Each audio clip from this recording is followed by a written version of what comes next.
So, papakita ko sa inyo ang mga kasama natin dito sa Alsan ng Filipino. Day, kasi hi day kay mag-start na po ko vlogging day kay nahinto man tayo ng ilang years kay nabisi man. So, ito ating mga Filipina, mga gandang mga worker natin dito sa Alsan. Ha? Okay, dito. Punta na kayo, inantay namin kayo para no? Para marami na tayo, invade na natin tong Czech Republic.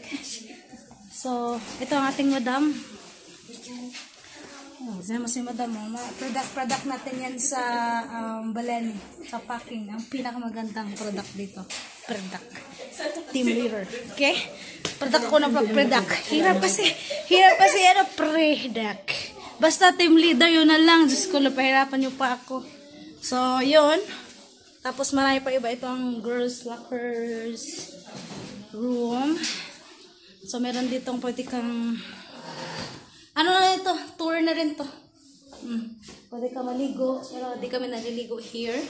Pwede ka mag-wash. Kagaya kung yung mukha ay sinaw-sinaw na. So, pwede ka mag-toothbrush. Dito kami nagbibihis.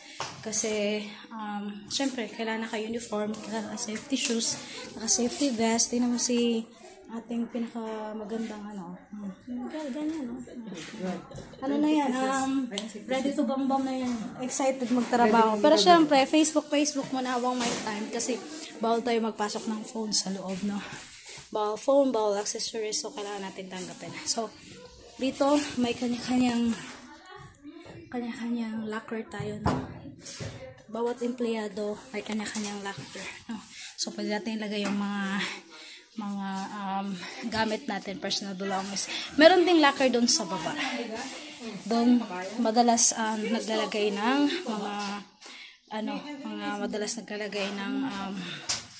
cellphone at wallets. May maliit na locker doon. So, ngayon magbibihis tayo.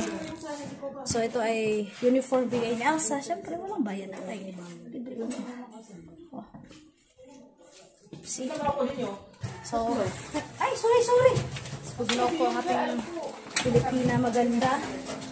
Nasagasaan na natin. So, ito. This is our daily church lives here. So, ang pasok natin ay 6. Pero madalas pumapasok kami ng, yung iba pinapayagan pumapasok ng 5:30. Pero tayo ay pumapasok ng 5:45 kasi hindi tayo na-allow ng boss natin na pumasok ng sobrang early. So, ito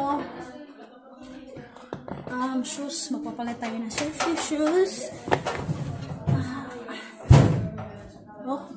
Ang paa ko talaga ay 13.5 pero pinili kong safety shoes is 39 kasi may lakad-lakad tayo, so mas okay nang medyo magaan yung ay maluwag yung shoes. So, sa mga applicants na nakapasa na sa final interview, kayo ay inaantay na namin here kasi ito na, tapos ng winter. So, anytime soon, after a few months ay na naman siya, peak season na naman ulit, no? May mga outis na lang. So, this month, mga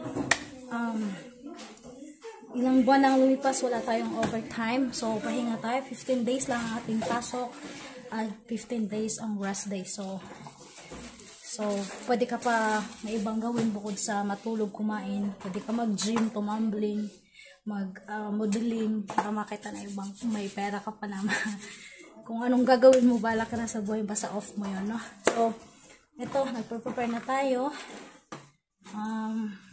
Kasi minsan malamig pang gabi tayo ngayon. Siyempre magpabango ta guys, kay minsan dito sila maamoy. So, hindi tayo gagaya, no? Kailangan babango tayo. Di bali ng minion lang tayo kaliit, hindi tayo ganun kaputi, pero mabango tayo. Di ba, Day? Mag-lipstick na rin tayo. Maarte man ta. Maarte man ta. So, hanapin natin ang ating lipstick. So, nandito ang gloves natin. Hindi natin nalabhan. Kasi nakalimutan.